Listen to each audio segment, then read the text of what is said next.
আসসালামু আলাইকুম। আজকে আপনাদের জন্য আলু দিয়ে একটা রেসিপি নিয়ে আসলাম।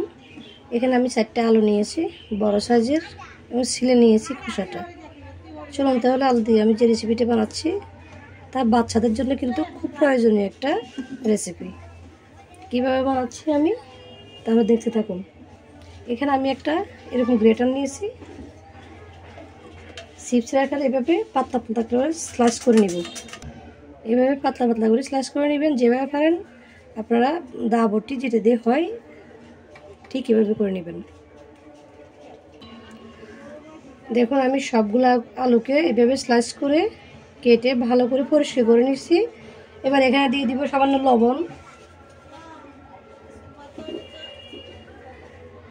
লবণ দিয়ে মেখে রাখবো। এভাবে মেখে রাখলে হালকা তখন নরম হয়ে যাবে। 2 মিনিটের মতো মেখে রাখিয়ে দিলে 2 মিনিট হয়ে গেছে। দেখুন কেমন নরম নরম হয়ে গেছে, এরকম বাঁকা বলে হয়েছে। এবার আমি পরিষ্কার করে নিয়ে আসতেছি লবণ থেকে। লবণের পানি থেকে আলুগুলোকে পরিষ্কার করে নিলাম। এবার এগুলোকে আমি যেভাবে বানাবো তা রেসিপিটা শেয়ার করতেছি। কী করতে হবে এবার নিয়ে নিচ্ছি এখানে মরিচের গুঁড়ি, নিয়ে নিচ্ছি হলুদের গুঁড়ি, জিরা এবং লবণ।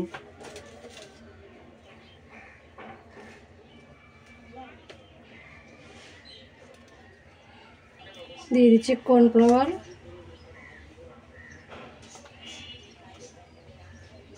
এবার দিয়ে দিব আমি চাউলের গুঁড়ি, দিয়ে দিচ্ছি কালো গোলমরিচের গুঁড়ি। সব কিছু একসাথে এখানে এবার মিক্স করে নেব পানি দিয়ে। বেশি পাতলা করা যাবে না। এখানে হয়ে গেছে। এবার আমি এটা একসাথে রেখে দিচ্ছি। আলুটা নিয়ে নিচ্ছি। তারপর আমার লাগবে এরকম কিছু কাটিগুলোর মধ্যে এভাবে গেঁথে নেব সবগুলো।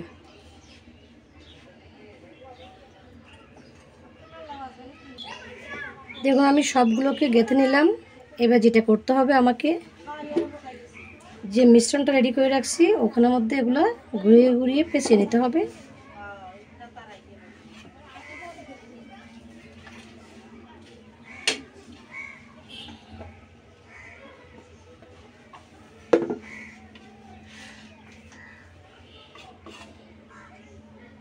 সবগুলোর গায়ে আমি এভাবে মিশ্রণগুলো লাগিয়ে নিলাম।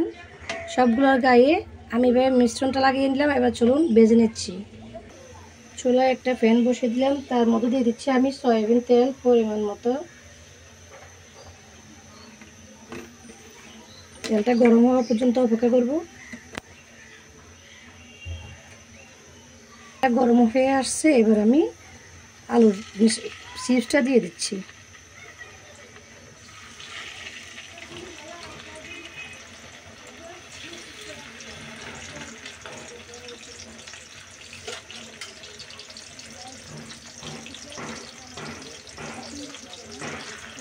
এক পিঠ করে ভালো করে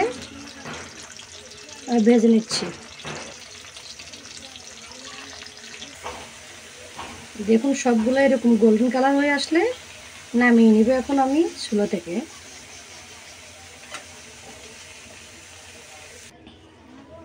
দেখুন সবগুলো আলু চিপস আমি নামিয়ে নিয়ে আসলাম একেবারে মুসমুসে। এরকম একটা আলু চিপসের রেসিপি কার না ভালো লাগবে। ছোটো বাচ্চারা অনেক সময় আলু খেতে চায় না, অনেকে যে কোনোভাবে আপনারা অনেক ডিজাইন করে আলু দিয়ে এভাবে চিপস বানিয়ে দেবেন, এটা খুব খুশি করে খাবে। আজকের এই সহজভাবে ছোট্ট একটা রেসিপি আপনাদের সাথে শেয়ার করে নিলাম।